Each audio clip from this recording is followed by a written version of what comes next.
नमस्कार साथियों, तेज सिविल के इस ऑनलाइन प्लेटफॉर्म पर आप सभी का हार्दिक स्वागत एवं अभिनंदन। आप सब लोग कैसे हो? आई होप आप सब लोगों की तैयारी भी बेहतर चल रही होगी। हमारी जो इंडियन इकोनॉमी की सीरीज चल रही थी उसमें आज हमारी सेकंड क्लास है और जो पहली क्लास है उसमें हमने जो बजट के बारे में बेसिक चर्चा की थी और बजट के इतिहास के बारे में जाना था। आज के इस सेशन के अंदर हम जो बजट 2024-25 है उसके बारे में चर्चा करेंगे और देखेंगे कि कौन कौन से पॉइंट है वो एग्जाम के पॉइंट ऑफ व्यू से इंपॉर्टेंट है, तो उनको हम हाईलाइट करते हुए पढ़ेंगे। उससे पहले जो पहली क्लास थी उसका कंसाइज एक बार वापस रिवाइज कर लेते हैं। कल की क्लास में हमने पढ़ा बजट क्या होता है और बजट के संवैधानिक प्रावधान के साथ साथ में बजट के इतिहास को भी हमने पढ़ा। तो सबसे पहले जो बजट है, तो बजट शब्द का संविधान में कहीं पर भी उल्लेख नहीं किया गया है। बजट के लिए जो वर्ड यूज किया गया है उसका नाम है वार्षिक वित्तीय विवरण। तो भारत के संविधान के अनुच्छेद 112 में वार्षिक वित्तीय विवरण शब्द का उल्लेख मिलता है। बजट में संविधान शब्द का उल्लेख नहीं मिलता, इसको आपको ध्यान रखना है। बजट क्या होता है? बजट हमने जो पहले पढ़ा था क्यूबिट सीरीज, उसमें पढ़ा था कि बजट है जो कि सरकार की जो राजकोषीय नीति होती है उसका एक टूल होता है। मतलब सरकार की जो आय एवं व्यय से संबंधित नीति होती है, राजकोषीय नीति, उसको जो प्रदर्शित करने के लिए जो माध्यम होता है वो क्या होता है? बजट होता है। भारत में सबसे पहले अगर बजट की बात करें तो भारत में सबसे पहले बजट है जो कि ब्रिटिश इंडिया के समय 1860 में है, जो कि लॉर्ड कैनिंग के समय जेम्स विल्सन द्वारा पेश किया गया था। और स्वतंत्र भारत का प्रथम बजट किसने पेश किया था? षणमुखम चेट्टी ने। और गणतंत्र भारत का प्रथम बजट किसने पेश किया था? जॉन मथई ने। सबसे ज्यादा बार अगर पूछ ले बजट किसने पेश किया तो मोरारजी देसाई ने 10 बार बजट पेश किया। सबसे पहले हिंदी भाषा में जो बजट है वो 1955 में पेश किया गया था। इसके बाद में ऐसे 3 प्रधानमंत्री भी हमने पढ़े थे जिन्होंने बजट पेश किया था, वो थे जवाहरलाल नेहरू, इंदिरा गांधी और राजीव गांधी। उसके बाद में हमने बजट सुधार से संबंधित कुछ चीजें पढ़ी थी। तो सबसे पहले एक समिति का नाम था, उसका नाम था एकवर्त समिति। एकवर्त समिति की सिफारिश पर 1924 में क्या कर दिया गया था? आम बजट से है जो कि रेल बजट को पृथक कर दिया गया था। फिर 2017-18 में एक समिति आई थी, विवेक देबरो समिति, उसकी सिफारिश पर है जो कि आम बजट में पुनः रेल बजट को क्या कर लिया? शामिल कर लिया गया। इसके अलावा 2017-18 के बजट में 2-3 और परिवर्तन हुए थे। उसमें एक परिवर्तन था कि जो योजनागत व्यय और गैर योजनागत व्यय है उसको अब क्या कर दिया, जो उनका वर्गीकरण था उसको समाप्त कर दिया गया। और फिर वो बजट जो पेश करने की तारीख थी वो क्या कर दी गई? 1 फरवरी कर दी गई थी। तो ये हमने बजट के बारे में कुछ बेसिक बातें पढ़ी। उसके बाद में हमने पढ़ा बजट 2024-25 और अभी निर्मला जी सीतारमण ने उन्होंने 23 जो जुलाई 2024 को ये बजट पेश किया गया था, क्योंकि उससे पहले क्या हमने पेश कर दिया था? अंतरिम बजट। क्योंकि अंतरिम बजट इसी वजह से पेश किया गया था क्योंकि चुनावी साल था। तो अंतरिम बजट कब पेश किया जाता है? चुनावी साल में। अंतरिम बजट का कोई संवैधानिक प्रावधान नहीं होता है। उसके बाद में हमने पढ़ा कि बजट 2024-25 के कुछ महत्वपूर्ण फैक्ट, उसमें हमने सबसे पहले 2 फैक्ट पढ़े थे, आपको याद होंगे।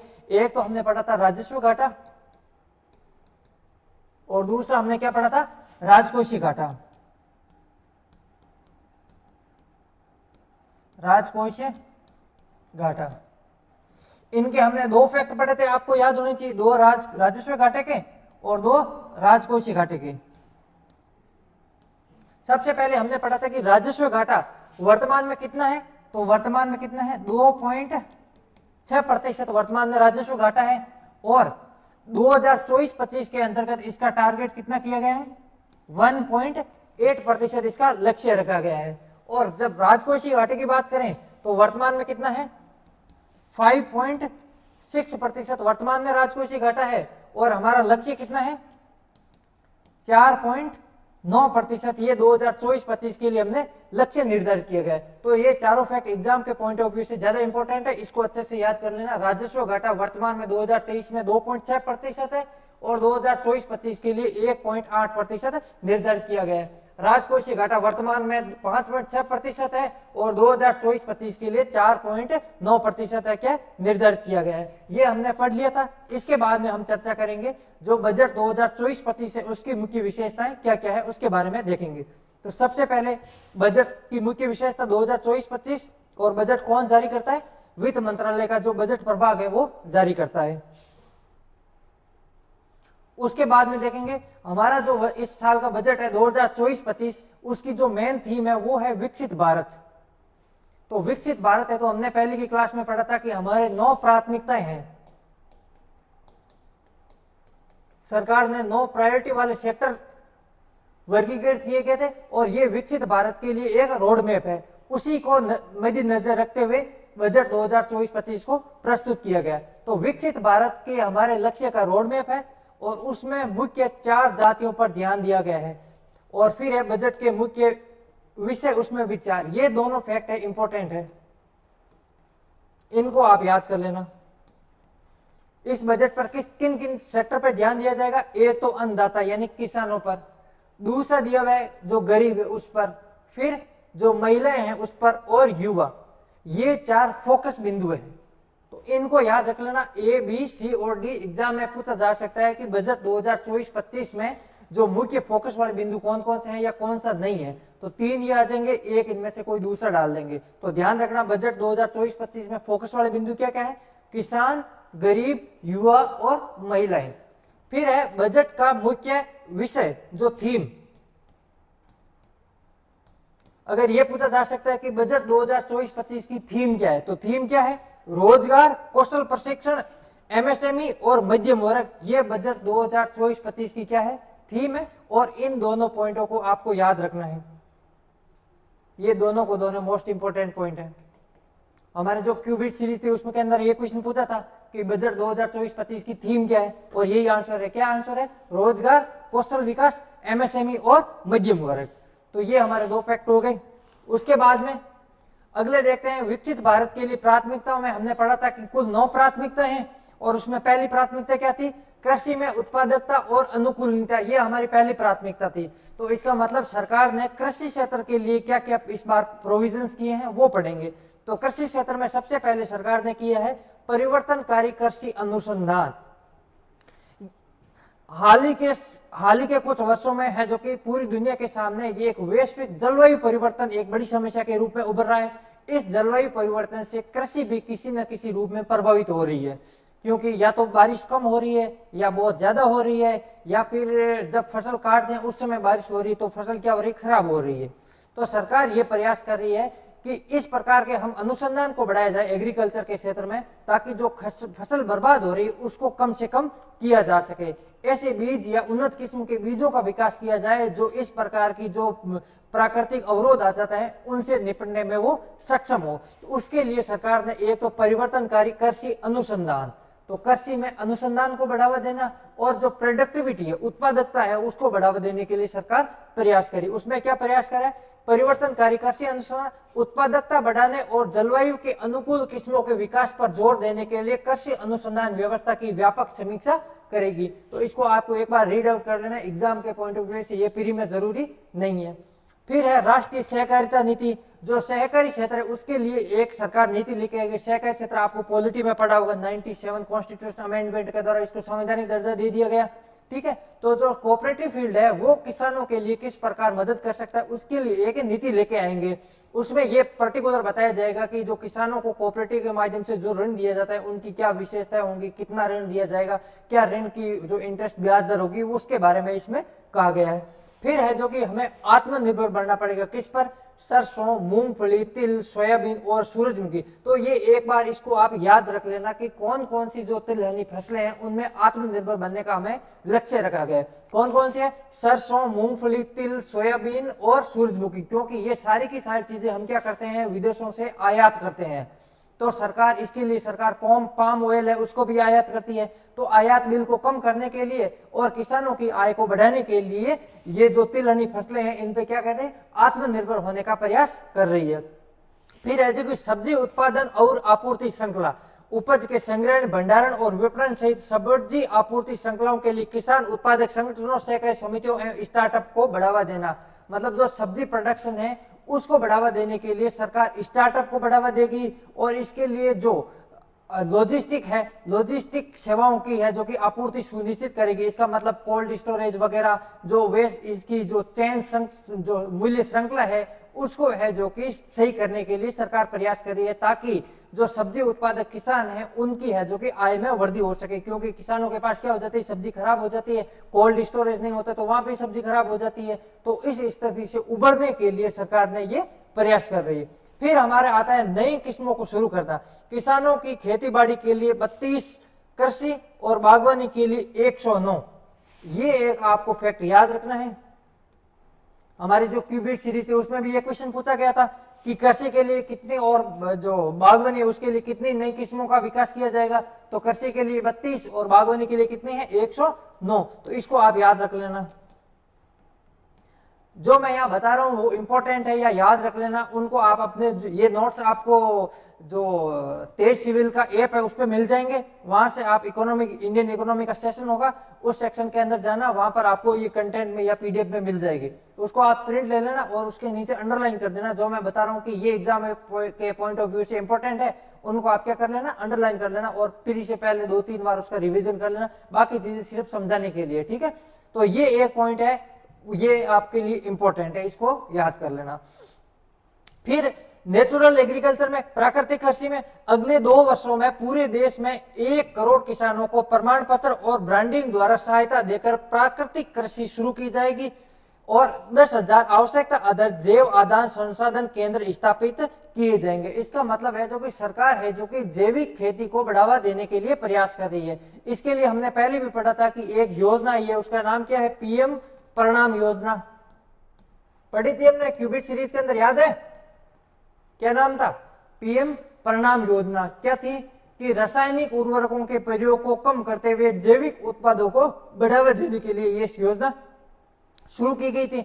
और प्राकृतिक खेती मतलब ये हो गया है कि इसमें जिसमें फर्टिलाइजर जो उर्वरक है या रासायनिक उर्वरक खाद उनका प्रयोग कम से कम हो, उसको क्या कहते हैं, प्राकृतिक खेती। क्योंकि इसकी वजह से जलवायु जो जल प्रदूषण या फिर मृदा की उर्वरता कम होती है और वो हेल्थ के लिए भी ज्यादा बेनिफिशियरी नहीं होता। इसीलिए सरकार क्या करती है, जैविक उत्पादों के विकास को बढ़ावा देने का प्रयास करती है। तो सरकार ने क्या किया है कि अगले 2 वर्षों में पूरे देश में 1 करोड़ किसानों को प्रमाण पत्र दिए जाएंगे और जो भी किसान जैविक खेती कर रहा है उनकी ब्रांडिंग के लिए, उनकी मार्केटिंग विपणन के लिए सरकार क्या करेगी, प्रयास करेगी। और फिर है जो कि जैव आदान संसाधन उपलब्ध करवाएगी। सरकार 10,000 ऐसे केंद्र स्थापित करेगी जहां पर जैविक खेती के लिए जो आवश्यक संसाधन है वो वहां पर उपलब्ध करवाए जाएंगे। तो ये क्या है, प्राकृतिक खेती से रिलेटेड है। हमने इसमें यह भी पढ़ा था कि जो सिक्किम हमारा इंडिया का स्टेट है, कौन सा, सिक्किम। सिक्किम भारत का प्रथम राज्य है जो पूर्णतः जैविक खेती कर रहा है वर्तमान में। तो ये भी याद रखना।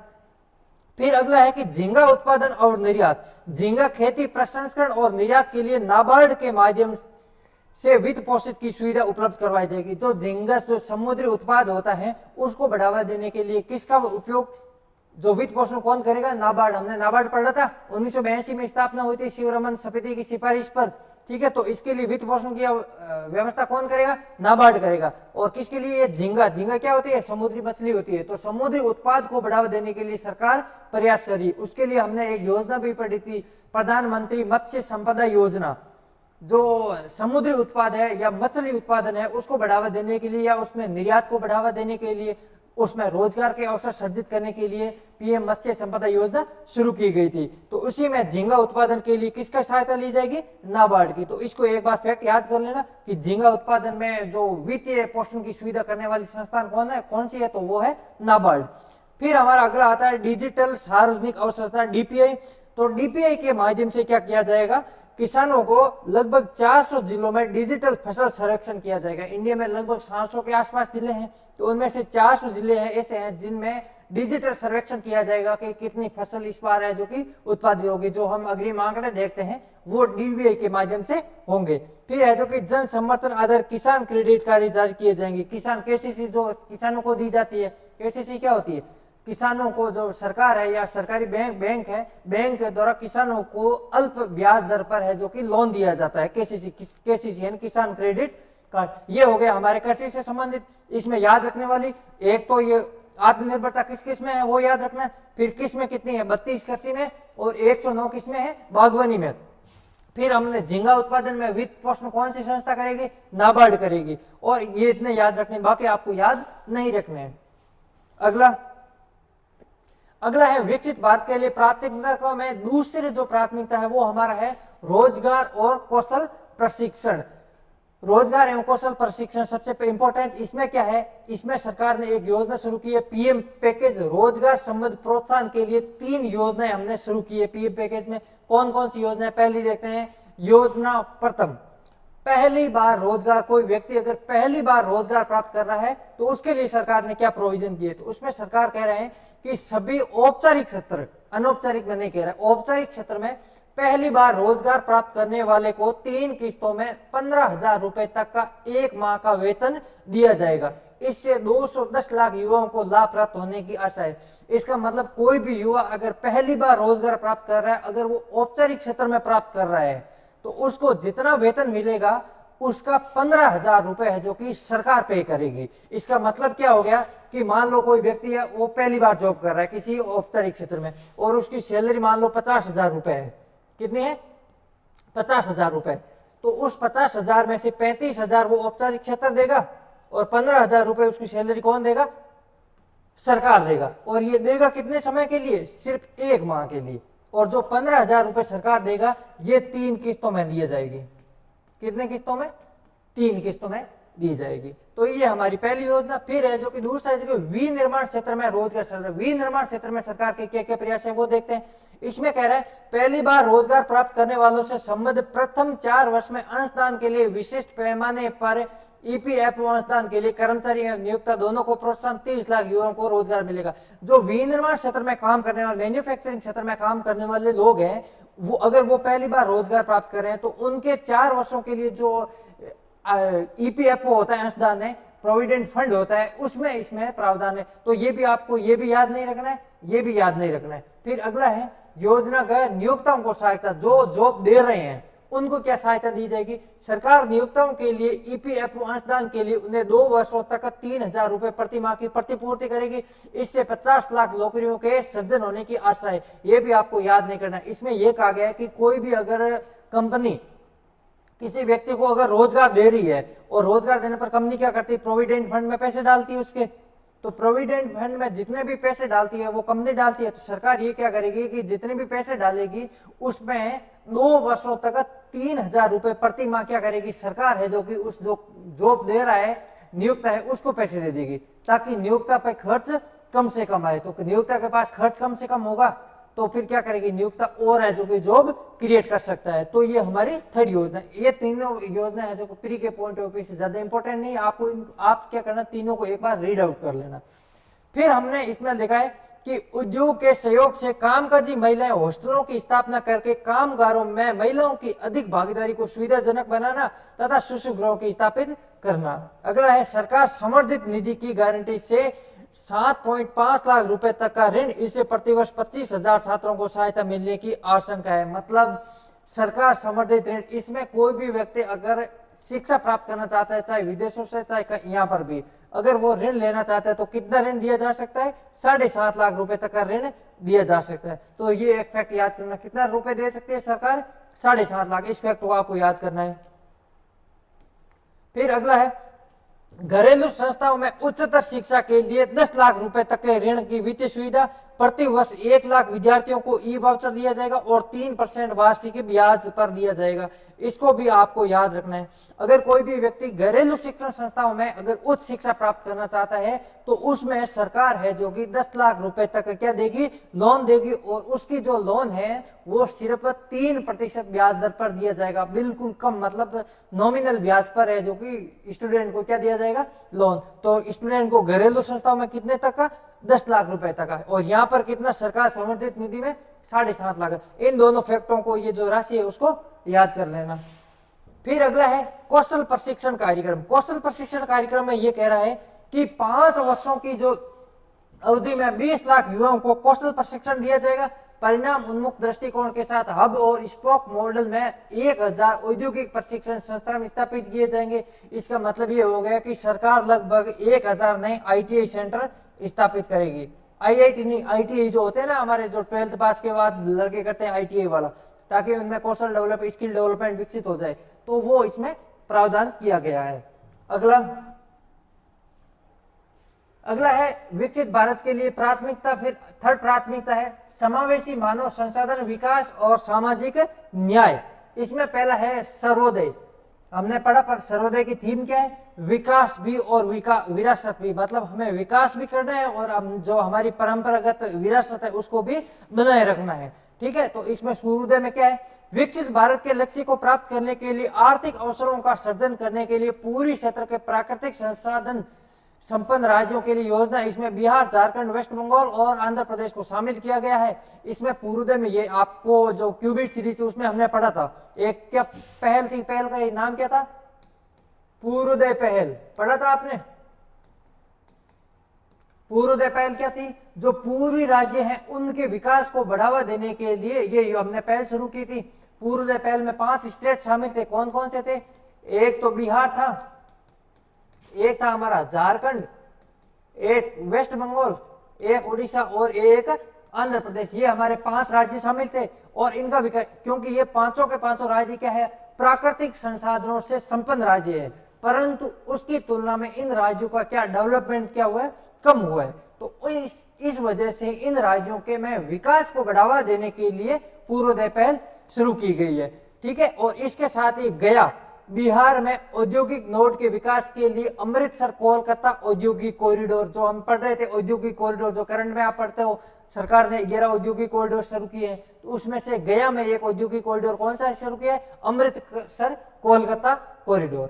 तो आपको ये पूर्वोदय पहल याद रखना है, क्योंकि पूर्वोदय पहल में इसमें 4 बिहार, झारखंड, वेस्ट बंगाल और आंध्र प्रदेश दिया हुआ है। इसके साथ में एक और राज्य ऐड करना है, कौन सा, उड़ीसा। अब ओडिशा हो गया तो ओडिशा आपको ऐड कर देना है। कौन सा ऐड करोगे, ओडिशा। तो अगर पूछा जाए पूर्वोदय पहल में कौन कौन से राज्य शामिल है या कौन से शामिल नहीं है, तो कौन कौन से हमारे हो जाएंगे, बिहार, झारखंड, पश्चिम बंगाल, उड़ीसा और आंध्र प्रदेश। तो ये लाइन आपको क्या करनी है, याद करनी है। इसमें एक पॉइंट ऐड कर देना, वो है उड़ीसा। उसके बाद में प्रधानमंत्री जनजातीय उन्नत ग्राम अभियान 63,000 गांवों को कवर करते हुए आदिवासी समुदायों की सामाजिक आर्थिक स्थिति में सुधार करना, इससे 5 करोड़ जनजातीय लोगों को लाभ होगा। तो ये योजनाएं आपको याद करनी है। प्रधानमंत्री जनजातीय उन्नत ग्राम अभियान का संबंध किससे है, ये क्वेश्चन आपके पूछा जा सकता है। तो आदिवासी क्षेत्र के सामाजिक और आर्थिक विकास को बढ़ावा देने के लिए यह योजना शुरू की गई थी, ठीक है। और इसमें कितने गांव है, 63,000 गांव है, उसको इसमें शामिल किया गया है। ये भी पूछा जा सकता है, ये भी पूछा जा सकता है कि आदिवासी समुदाय की सामाजिक आर्थिक स्थिति में सुधार करने के लिए हाल ही में सरकार ने कौन सी पहल शुरू की है। तो पहल का नाम क्या है, प्रधानमंत्री जनजातीय उन्नत ग्राम अभियान। तो इसको आपको अच्छे से याद कर लेना है, ठीक है। उसके बाद में पूर्वोत्तर क्षेत्र में इंडिया पोस्ट पेमेंट बैंक की 100 से अधिक शाखाएं खोली जाएगी। हमने पेमेंट बैंक पढ़े थे, जो क्यूबिट सीरीज थी, उसमें हमने पेमेंट बैंक के बारे में सारी जानकारी पढ़ी थी। अगर नहीं पढ़ी होगी तो थोड़े दिन बाद में हम जब बेसिक इकोनॉमी करेंगे तो उसमें हम पढ़ लेंगे पेमेंट बैंक क्या होता है। तो पेमेंट बैंक में भारत के अंदर एक इंडिया पोस्ट पेमेंट बैंक भी स्थापित है। और इसकी ये कब से शुरू है, 2018 से गवर्नमेंट ऑफ इंडिया का है, जो पोस्ट है, डाक विभाग है, उसके द्वारा संचालित है। और ग्रामीण या दूर दराज के क्षेत्रों में बैंकिंग प्रणाली को विकसित करने हेतु ये पेमेंट बैंक शुरू किया गया था। तो पूर्वोत्तर क्षेत्र है, उसमें 100 से अधिक शाखाएं क्या खोली जाएगी। तो एक बार रीड आउट कर लेना, ज्यादा याद करने की जरूरत नहीं। फिर है आंध्र प्रदेश पुनर्गठन अधिनियम, इस बार आए गए हैं। इसमें क्या है, वित्त वर्ष 2024-25 में 15,000 करोड़ रुपए की वित्तीय सहायता की व्यवस्था की जाएगी। देश की खाद्य सुरक्षा सुनिश्चित करने के लिए पोलावरम सिंचाई परियोजना को पूरा करना। फिर विशाखापट्टनम चेन्नई औद्योगिक कॉरिडोर पर कोपाती नोड में और हैदराबाद बेंगलुरु औद्योगिक कॉरिडोर में और वाकल नोड में पानी, बिजली, रेल, सड़क जैसी आवश्यकताएं, ये जो बेसिक इनमें अवसरचना वाले जो परिवहन है या फिर ऊर्जा है या फिर जल है, ये इनके लिए इसमें प्रावधान किया गया है। फिर इसमें दे रखा है पोलावरम सिंचाई। तो आपको ये पता होना चाहिए, आपने शायद जियोग्राफी में पढ़ा होगा, पोलावरम सिंचाई परियोजना पढ़ा होगा। कहां पर है पोलावरम, पोलावरम सिंचाई परियोजना कहां पर है सर, ये हमारे आंध्र प्रदेश स्टेट के अंतर्गत है। और कौन सी नदी पर है, तो ये है गोदावरी नदी पर है।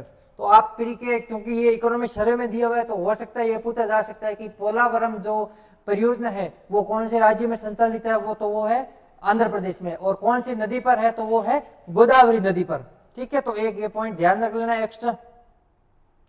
फिर अगला है हमारा विकसित भारत की प्राथमिकताओं में क्रम नंबर 4, और 4 में कौन सा पॉइंट है, वो है विनिर्माण एवं सेवाएं, मैन्युफैक्चरिंग एंड सर्विसेज के लिए क्या क्या प्रोविजंस किए गए हैं वो इसमें हम देखेंगे। तो सबसे पहले देखते हैं कि विनिर्माण क्षेत्र में एमएसएमई के लिए ऋण गारंटी योजना शुरू की है।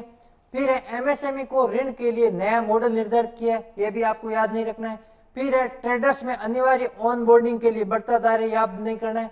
फिर है खाद्य अविकीर्ण गुणवत्ता और सुरक्षा परीक्षण के लिए एमएसएमई इकाइयां जो खाद्य सुरक्षा है उसमें जो खाद्य पदार्थ आता है उनकी जांच के लिए क्या नहीं है, जो कि इकाइयां स्थापित करेंगी। फिर आपको जो याद करना है कि राष्ट्रीय औद्योगिक कॉरिडोर विकास कार्यक्रम के तहत 12 औद्योगिक पार्क विकसित किए जाएंगे, ये याद रखना है। कितने विकसित किए जाएंगे, तो राष्ट्रीय औद्योगिक कॉरिडोर विकास कार्यक्रम के तहत कितने औद्योगिक पार्क विकसित किए जाएंगे, ये इंपॉर्टेंट फैक्ट है। कितने याद किए जाएंगे, 12 औद्योगिक पार्क विकसित किए जाएंगे। ये हमारे एग्जाम के पॉइंट ऑफ व्यू से क्या है, इंपॉर्टेंट है भाई। अगला है वीजीएफ सहायता के साथ PPP मोड में औद्योगिक कामगारों के लिए डॉक्यूमेंट्री टाइप आवास के साथ किराए आवासन। फिर EEE मोड में आवासन सहायता, इस EEE मोड आपने EEE पढ़ा होगा, सार्वजनिक पब्लिक सार्वजनिक निजी भागीदारी था, पब्लिक प्राइवेट पार्टनरशिप। इसमें क्या होता है कि सरकार होते है किसी पर्टिकुलर, जैसे सरकार ने मान लो सड़क है, तो सरकार ने कह दिया कि इस एरिया से लेकर पर्टिकुलर बी एरिया तक आपको सड़क बनानी है, सारा पैसा आप लगाओगे। तो निजी कंपनी ने क्या सारा पैसा लगा के सड़क बना के दे दी उसी गुणवत्ता की। फिर सरकार कहे कि आप वहाँ टोल लगा लो, और आपका जितना भी पैसा बन रहा है 5 या 10 साल में अगर अब कवर हो रहा है तब तक आप वो टोल आप अपने पास रखो, और आप अपना पैसा है जो कि वापस वहां से रिकवर कर लो। जैसे ही आपका पैसा रिकवर हो जाता है, ये सड़क और टोल किसे दे दो, हमें वापस दे दो। इसको क्या कहेंगे, सार्वजनिक निजी भागीदारी। मतलब कोई भी सार्वजनिक काम है उसमें है जो कि निजी कंपनियों को भी सहायता, निजी और सार्वजनिक दोनों क्षेत्र मिलकर अगर कोई काम करते हैं तो उसको क्या कहते हैं, PPP, सार्वजनिक निजी सहभागिता मॉडल। ठीक है, फिर आगे हमारा घरेलू उत्पादन रिसाइकलिंग और ओवरसीज अधिग्रहण के लिए क्रिटिकल मिनरल मिशन, दिवालियापन समाधान में गति लाने के लिए अधिकरण और अपील अधिकरण को सुदृढ़ करना तथा अतिरिक्त अधिकरण स्थापित करना। जो दिवालियापन मतलब कोई भी कंपनी मान लो दिवालिया हो जाती है तो उसके लिए, और उसमें अगर जल्दी डिसीजन के लिए एक हम क्या कर रहे हैं, एक अधिकरण ट्रिब्यूनल स्थापित कर रहे हैं, आपको याद नहीं रखना है। फिर में हम पढ़ रहे हैं यहाँ पर इंटर्नशिप अवसर, इंटर्नशिप अवसर। इंटर्नशिप तो आपको पता ही होगा, बीएड जिसने कर रखी है उसको पता होगा, प्रशिक्षण जो कार्यक्रम होता है उसको इंटर्नशिप कहते हैं। क्योंकि बड़ी बड़ी कंपनियां होती है वो क्या करती है, जो फ्रेशर्स होते हैं उनको ना तो जॉब देती है ना इंटर्नशिप के लिए प्रोविजन देती है। तो इससे क्या होता है कि जो फ्रेशर्स होते हैं उनको ना तो अनुभव प्राप्त होता है और ना ही कुछ उनके स्किल में डेवलपमेंट होता है। तो सरकार ने इस बार ये शुरू प्रयास किया है कि अगले 5 वर्षों की अवधि में 1 करोड़, तो ये थोड़ा फैक्ट याद कर लेना, 5 वर्ष 1 करोड़ और 500 कंपनी। क्या मतलब हुआ कि 5 वर्ष की अवधि में 1 करोड़ युवाओं को शीर्ष 500 कंपनियों में इंटर्नशिप के अवसर उपलब्ध करवाने की योजना है। इसका मतलब भारत की जितने भी शीर्ष 500 बड़ी कंपनियां हैं उनको अगले 5 वर्षों के लिए कितने, 1 करोड़ युवाओं को इंटर्नशिप देगी। मतलब बड़ी 500 कंपनियां हैं, हम स्किल्ड हैं तो कंपनियों में जाके आवेदन कर सकते हैं और वहां पर हम इंटर्नशिप ले सकते हैं। और उस वहां क्योंकि जब हम इंटर्नशिप ले रहे हैं तो ज्यादा पैसा वहां पर नहीं मिलेगा, परंतु हमें एक एक्सपीरियंस मिल जाएगा और फिर क्या हो जाएगा, हम है जो कि कोई चीज को अच्छे से लर्न कर पाएंगे, हमारी स्किल का क्या हो जाएगा और डेवलपमेंट हो जाएगा। फिर इसमें यह लिखा गया है CSR निधियों के माध्यम से प्रति माह 5,000 रुपए और 6,000 रुपए की एककालिक सहायता दी जाएगी। मतलब जब हम वहां पर इंटर्नशिप करेंगे तो वहां पर जो कंपनी होगी वो हमें कितनी सैलरी देगी, 5,000 रुपए प्रति माह देगी। तो सैलरी प्रति माह कितनी होगी, 5,000, और एक साथ में 6,000 रुपए। मतलब मान लो आपने 2 साल वहां काम किया इंटर्नशिप के रूप में, तो 2 साल तक तो 5,000 रुपए मिलेंगे। उसके बाद में एक साथ में एक अमाउंट मिलेगा, वो है 6,000 रुपए। और ये अमाउंट कंपनी कहां से देगी, CSR। आपने पबेड में पढ़ा होगा CSR क्या होता है, कॉर्पोरेट जो सोशल रेस्पॉन्सिबिलिटी होती है, ठीक है। तो वो CSR है। तो क्योंकि कंपनियों को, बड़ी बड़ी कंपनियां होती है जिनका नेटवर्थ 1000 करोड़ से अधिक होता है, तो उनको क्या करना होता है, अपने कुल जो पैसे होते हैं कंपनी के पास, उनका लगभग 2% है जो कि CSR में खर्च करना होता है, मतलब सामाजिक क्षेत्र में खर्च करना होता है कंपनियों को। तो कंपनियों को इसमें ये छूट दे रखी है कि आप जो 500 लोगों को पैसा दोगे वो इन 2% में से ले सकते हैं। तो ये हमारा CSR होगा। CSR के लिए एक अधिनियम बना, कंपनी एक्ट 2013, वो हम पब जब क्लास होगी तो उसमें पब वाले सर पढ़ा देंगे कि CSR एक्ट क्या है। तो ये हमारा इंटर्नशिप अवसर है। तो ये एक बार याद रखना, इंटर्नशिप अवसर में क्या क्या प्रोविजंस किए गए हैं।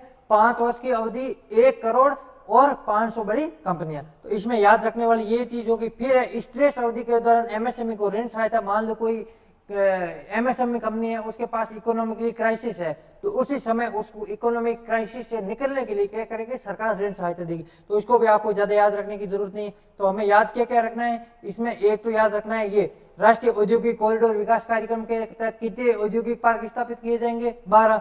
दूसरा ये इंटर्नशिप अवसर वाला, ये याद रखना। और तीसरा सबसे इंपॉर्टेंट ये है मुद्रा ऋण। हमने मुद्रा ऋण के बारे में जो मुद्रा योजना पढ़ी थी 2015 में, सरकार लेके आई थी, क्यूबिट में हमने पढ़ा था मुद्रा योजना। तो मुद्रा योजना में ये प्रावधान किया गया। देखो मुद्रा योजना में हमने पढ़ा था कि सरकार जो कितना ऋण देती है, हमने पढ़ा था कि 10 लाख रुपए तक का सरकार ऋण देती है। उसमें हमने 3 तरह के ऋण पढ़े थे। नंबर 1 शिशु ऋण, फिर नंबर 2 किशोर ऋण,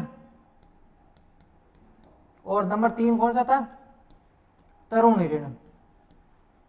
इसमें कितना था, 50,000 रुपए तक।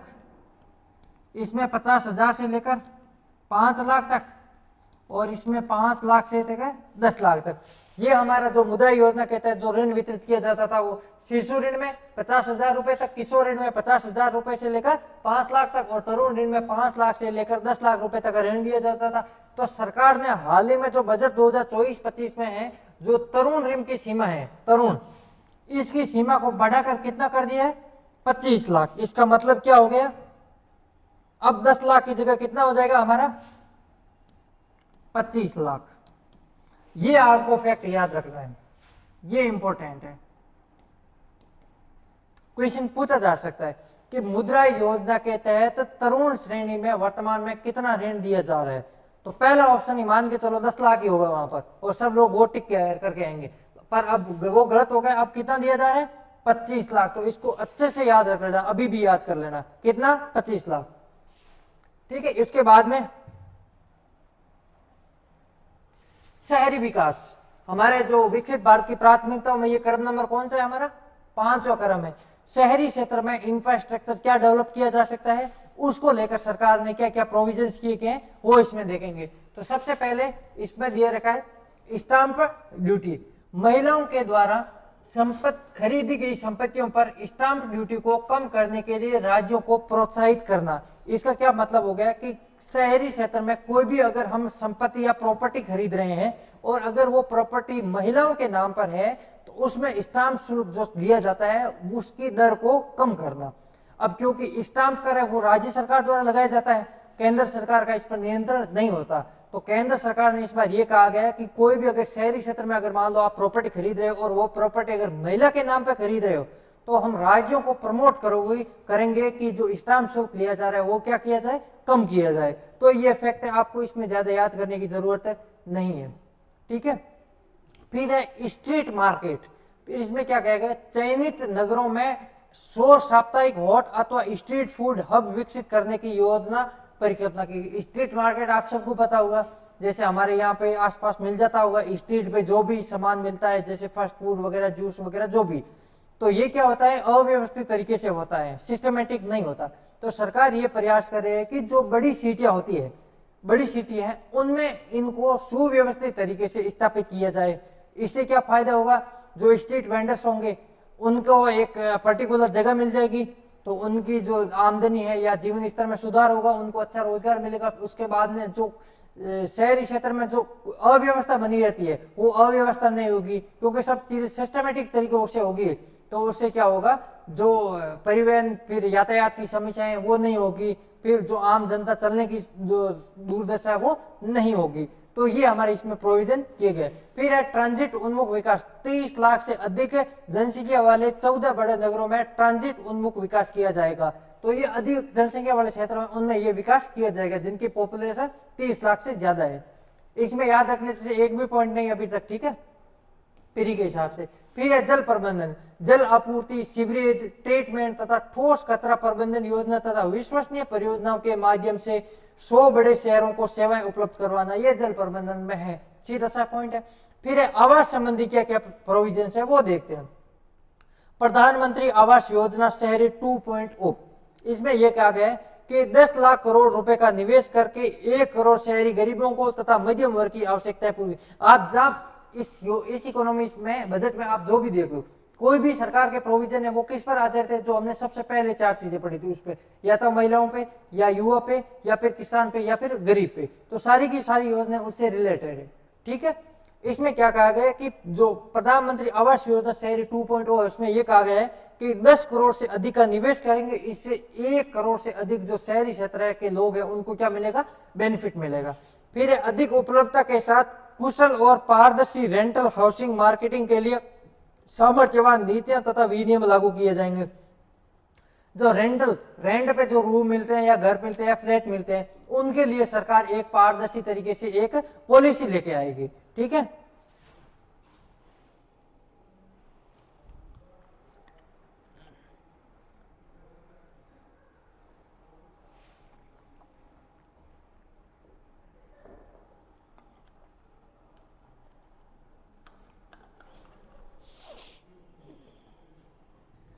तो ये हमारा शहरी विकास हो गया। आप में से अधिकांश लोग कह रहे हैं कि सर प्री की डेट जैसे जैसे पास में आ रही है दिल धड़क ज्यादा रहे, ठीक है, धड़कन बढ़ रही है, इसके साथ ही जो डर का माहौल ज्यादा है। तो आपको डरने की ज्यादा जरूरत नहीं है, खुद पर विश्वास रखिए।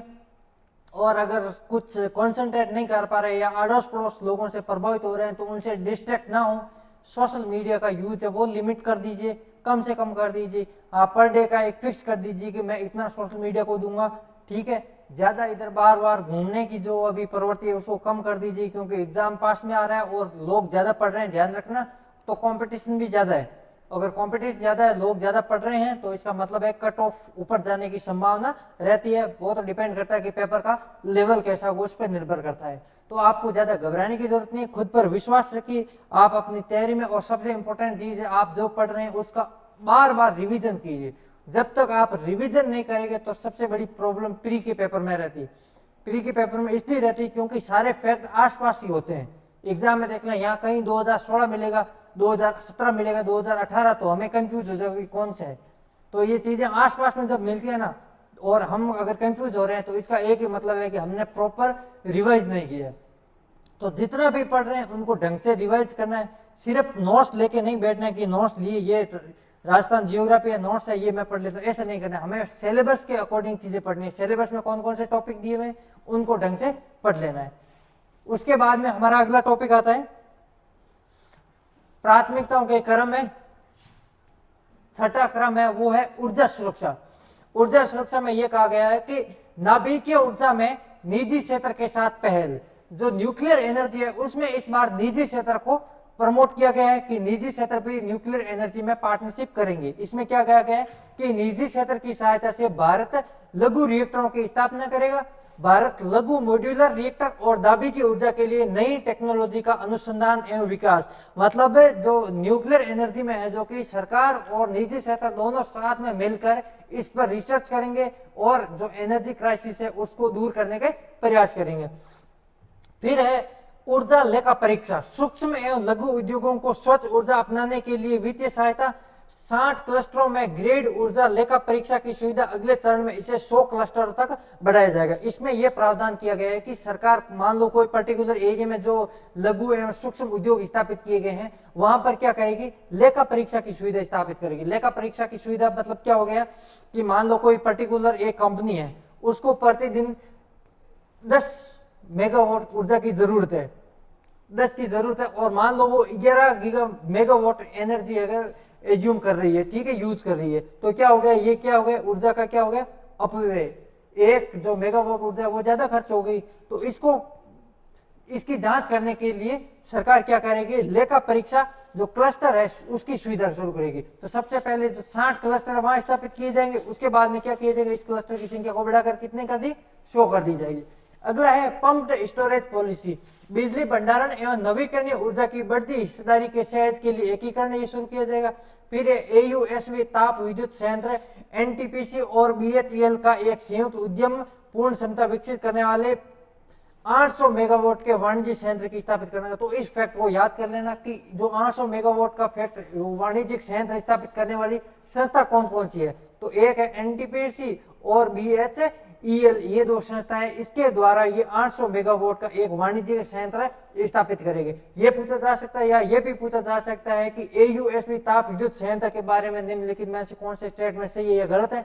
तो इसके ये दो संयुक्त रूप से उद्यम वाली संस्था है और कितना 800 मेगावाट। तो इस फैक्ट को आपको क्या करना है, याद करना है। उसके बाद में हमारी जो लास्ट योजना है वो है पीएम सूर्य घर मुफ्त बिजली योजना। इसको तो आपको अच्छे से याद करना है, इंपॉर्टेंट है। इसमें क्या कहा गया है कि 26 जनवरी 2024 को इसको सरकार प्रधानमंत्री जी ने शुरू की थी और इसमें क्या कहा गया, 1 करोड़ घरों को मुफ्त बिजली मिलेगी और 300 यूनिट तक प्रति माह बिजली मुफ्त मिलेगी और अब तक 1.28 करोड़ पंजीकरण इसमें किए जा चुके हैं। तो कितने, 1 करोड़ लोगों को और कितनी 300 यूनिट प्रति माह बिजली है जो कि मुफ्त दी जाएगी। और इस योजना का नाम क्या है, पीएम सूर्य घर मुफ्त बिजली योजना। तो इसके बारे में ये दो प्रावधान है, इसको अच्छे से आप पढ़ लेना। तो आज का सेशन यही समाप्त करते हैं। जो बजट के बारे में कुछ चर्चा और बच गई है वो हमारे कल के सेशन में हम पूरे कर लेंगे, ठीक है। Vande Mataram, thank you all.